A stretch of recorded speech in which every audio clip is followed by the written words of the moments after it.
Okay, तो आज का टॉपिक है आपका सेल्स इन सीरीज। मतलब अगर आपने दो या दो से ज़्यादा सेल्स को सीरीज में कनेक्ट किया है तो उस केस में हमारा इक्विवेलेंट ईएमएफ का फॉर्मूला क्या आता है और इंटरनल रेजिस्टेंस के इक्विवेलेंट का फॉर्मूला क्या आता है, हमें आज वो करना है। तो चलिए, उससे पहले आपको एक बात बता दें कि अगर आपने दो या दो से ज़्यादा सेल्स को कनेक्ट किया है तो उसे बैटरी कहते हैं, ये मैं कल बता चुका हूँ। अगर एक सेल है तो कोई इशू नहीं है, लेकिन अगर दो या दो से ज़्यादा सेल्स आपने लगा दिए तो वो बैटरी बन जाता है। ठीक है, तो यहाँ पर हमने देखा है कि सेल्स जब सीरीज में होते हैं तो क्या आएगा फॉर्मूला। उससे पहले मैं ये भी जानना जरूरी है कि सेल सीरीज में होते कब हैं। हम कब कहेंगे कि सेल सीरीज है? तो चलिए आइए देखते हैं कैसे। अगर आप पहले सेल, मान के चलिए ये वो दो सेल हैं, ये फर्स्ट है और ये सेकंड है।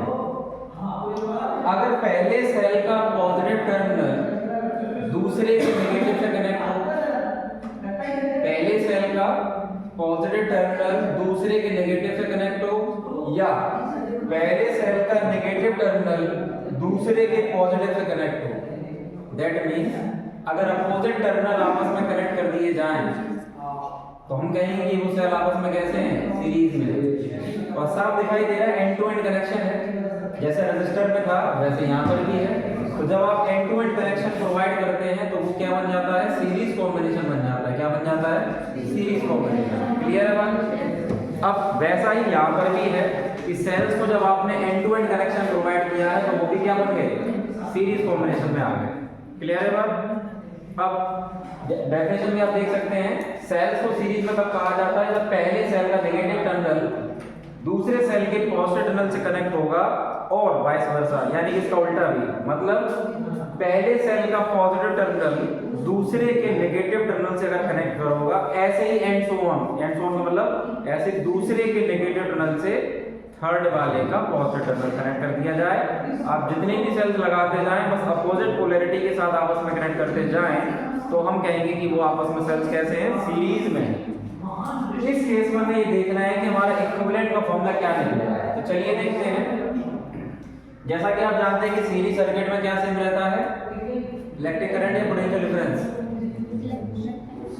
इलेक्ट्रिक करंट रहता है सेम। तो यहाँ पर भी आपने देखा कि इस सर्किट में हमने क्या माना है, करंट सेम माना है। तो पॉजिटिव टर्मिनल से करंट आपकी डायरेक्शन ऐसी रहेगी आउटवर्ड, और वापस देखिए मैंने पूरा सर्किट नहीं बनाया है। ज्यादातर बच्चे कंफ्यूज रहते हैं कि सर बाकी का वायर तो है नहीं, ये करंट कहाँ से ओपन सर्किट में फ्लो करा रहा है। तो बाकी का डायग्राम बनाया नहीं है, बाकी का डायग्राम नहीं, सिर्फ हमने पावर सोर्स बनाया है।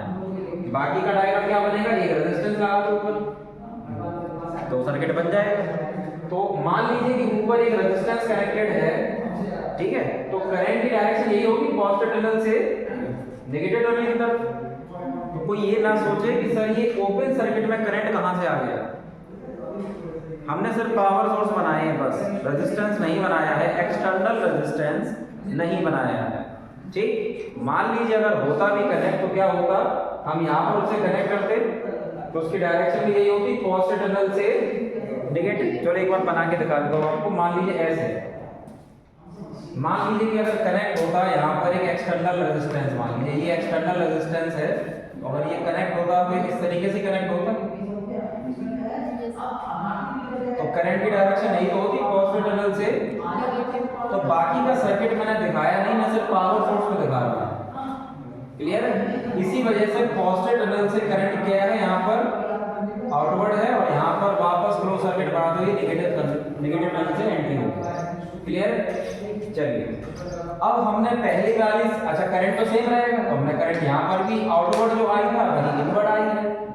अच्छा, क्या डिफरेंट रहेगा, पोटेंशियल डिफरेंस।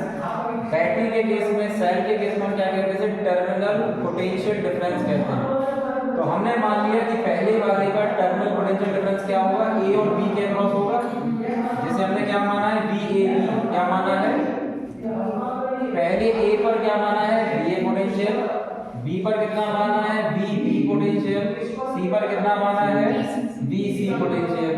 तो जब पहले वाले का पोटेंशियल डिफरेंस निकालोगे तो VA माइनस VB ही तो आएगा, higher potential minus lower potential. तो हमने जब पहले वाले का टर्मिनल पोटेंशियल डिफरेंस निकाला वो क्या आएगा, VAB, यानी कि VA माइनस VB घटाएंगे। क्लियर? पॉजिटिव टर्मिनल आपका हाई पोटेंशियल होता है, नेगेटिव टर्मिनल लो पोटेंशियल होता है। तो high potential minus low potential यानी कि टर्मिनल पोटेंशियल डिफरेंस पहले वाले का क्या आएगा, VAB, यानी कि VA माइनस VB। आगे दूसरे का क्या है, दूसरे वाले का टर्मिनल आपका एक ये है और एक ये है। जब इसका पोटेंशियल डिफरेंस निकालने में क्या आएगा, पॉजिटिव पोटेंशियल इसका इस तरफ है, नेगेटिव पोटेंशियल इस तरफ है, यानी हाई माइनस, तो यहाँ क्या आएगा VB minus VC, higher potential minus lower potential, यानी कि दूसरे सेल का पोटेंशियल डिफरेंस क्या आएगा, VBC, और इसका क्या था, VAB। अब मान लिया मैंने जैसे रेजिस्टेंस में मानते थे, तो इन दो सेल का जो कंबाइंड इफेक्ट है वो हमने माना क्या, E इक्विवेलेंट। क्या माना, जैसे R इक्विवेलेंट मानते थे ना, REQ, वैसे हमने EMF का भी क्या मान लिया, ध्यान रहिए एप्सिलॉन नहीं है, एप्सिलॉन नहीं है, ये EMF है।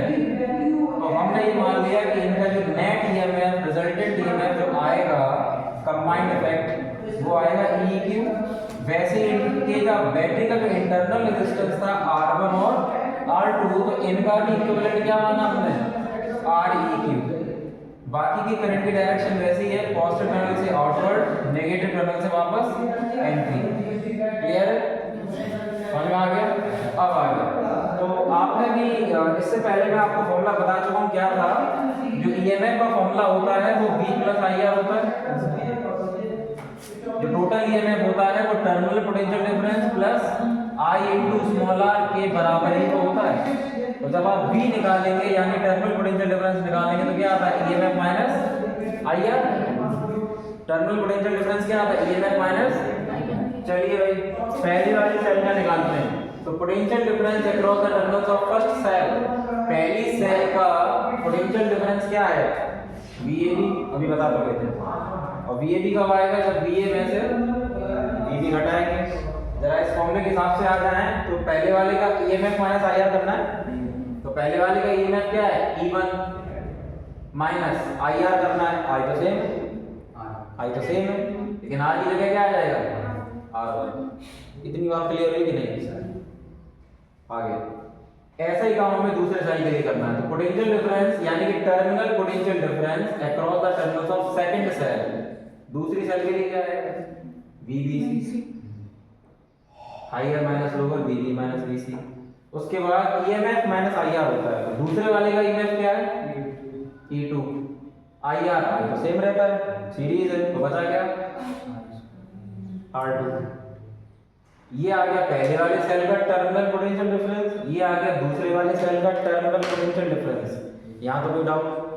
अब आता है कोई इक्विवेलेंट EMF, यानी कि इस इक्विवेलेंट कंबाइंड सेल या नेट EMF या रिजल्टेंट EMF का क्या बनेगा। तो चलिए इसका क्या आएगा, B पॉइंट तो रहेगा नहीं, आउटर पॉइंट क्या है, एक्सट्रीम पॉइंट A और C, तो यहाँ पर भी A आएगा और इधर क्या आएगा C, तो VAC आ जाएगा इसका terminal potential difference combined EMF का, कंबाइंड सेल का। तो VAC बराबर क्या आएगा, IR माइनस, उसके बाद EMF माइनस IR, तो इस वाले का EMF क्या है, EEQ माइनस के I तो सेम रहेगा, REQ। ये इक्विवेलेंट इंटरनल रेजिस्टेंस है, क्या है ये, equivalent internal resistance. Internal resistance बता चुका हूँ, बैटरी का अपोजिशन जो होता है चार्ज कैरियर्स का, उसे हम इंटरनल रेजिस्टेंस कहते हैं, सिंबल होता है स्मॉल r। अब पहली और दूसरी इक्वेशन को अगर आप ऐड कर रहे हैं, पता है हम ऐड क्यों कर रहे हैं, पहले तो ये सवाल देखो, ऐड क्यों कर रहे हैं, ऐड इसलिए कर रहे हैं क्योंकि ऐड करने पर माइनस का VB और प्लस का VB कट जाएंगे, तो बचेगा क्या, VA माइनस, तो हम कंपैरिजन करके फॉर्मूला निकाल लेंगे, इसलिए कर रहे हैं। इसीलिए हम क्या कर रहे हैं, ऐड कर रहे हैं, क्योंकि मुझे तीसरी इक्वेशन से कंपैरिजन करके फॉर्मूला निकालना है। चलो हमने ऐड किया फर्स्ट और सेकंड इक्वेशन को, तो क्या आएगा, VAB प्लस LHS LHS जोड़ेंगे, RHS RHS जोड़ेंगे, तो ये हमने LHS LHS ऐड कर दिया। इधर RHS क्या है, E1 माइनस IR1 और दूसरा E2 माइनस IR2। यहाँ पे कोई तकलीफ? VAB की जगह क्या लिख सकते हैं? VA माइनस, और VBC की जगह क्या लिख सकते हैं? VB minus. इधर प्लस वाले कौन है? EMF और EMF दोनों प्लस प्लस, तो इनको साइड में कर दिया मैंने। माइनस IR1 माइनस IR2 अलग कर दिया। यहाँ तक कोई डाउट? नेक्स्ट, माइनस का VB और प्लस का VB कैंसिल, बचा क्या? VA minus. अच्छा, अब ये प्लस के मैंने EMF के दोनों ब्रैकेट में कर दिए, इन दोनों में माइनस माइनस कॉमन किया, तो अंदर क्या बचेगा? माइनस का I मैंने बाहर कॉमन किया, बचेगा क्या? R1 plus. Clear? VA minus VC को मैं क्या लिख सकता हूँ? VAC, terminal potential difference across A and C, VAC। तो ये इक्वेशन आ गई आपकी 4। अब अगर गौर से देखा जाए थर्ड इक्वेशन को, ये थर्ड इक्वेशन है, ये थर्ड इक्वेशन को गौर से देखा जाए और ये देखा जाए फोर्थ इक्वेशन को, ये तो आपको नहीं लग रहा है कि दोनों के LHS सेम है? ये दोनों के LHS सेम है, इसका मतलब LHS सेम है तो RHS भी सेम होंगे। तो कंपैरिजन अगर करें हम फर्स्ट, थर्ड और फोर्थ इक्वेशन का, तो EQ की जगह कौन आ रहा है? तो हमने यहाँ लिख दिया कंपैरिजन करेंगे, इक्विवेलेंट EMF क्या आएगा? E1 plus E2, EMF 1 plus EMF 2। ऐसे ही माइनस I अलग किया, इनका भी माइनस I अलग किया, तो ब्रैकेट में क्या बचेगा? REQ, और इनका भी क्या बचेगा? R1 प्लस, यानी कि ये आ गया R इक्विवेलेंट बराबर R1 प्लस R2। यानी इस सिचुएशन से हमें ये पता चला कि अगर सेल्स को सीरीज में कंबाइन किया जाए तो वहां पर जो इक्विवेलेंट EMF आता है वो क्या आता है? डायरेक्ट अलजेब्रिक सम आता है इंडिविजुअल EMF का। बिल्कुल वैसे ही जैसा रेजिस्टेंस सीरीज में होते थे ना, वैसा ही वहां पर भी डायरेक्टली अलजेब्रिक सम होता है इंडिविजुअल रेजिस्टेंस का। तो यहाँ पर भी क्या हो रहा है? देखो हमने तो 2 कनेक्ट किए थे, अगर आप 3 कनेक्ट करें, 4, 5, 10 जितनी भी कनेक्ट करें तो क्या करेंगे? डायरेक्टली उनका अलजेब्रिक सम कर देंगे इंडिविजुअल EMF का। तो आपका नेट EMF, रिजल्टेंट EMF या इक्विवेलेंट EMF का आंसर आ जाएगा। क्लियर है बात? नेक्स्ट, अगर मुझे इसी बैटरी का इंटरनल रेजिस्टेंस R1 था, R2 था और इन सबका इंटरनल चाहिए इक्विवेलेंट, तो उनका भी क्या आएगा? Algebraic sum of all individual internal resistance. Clear? Series के डेरिवेशन में किसी को कोई डाउट? लिख लीजिए।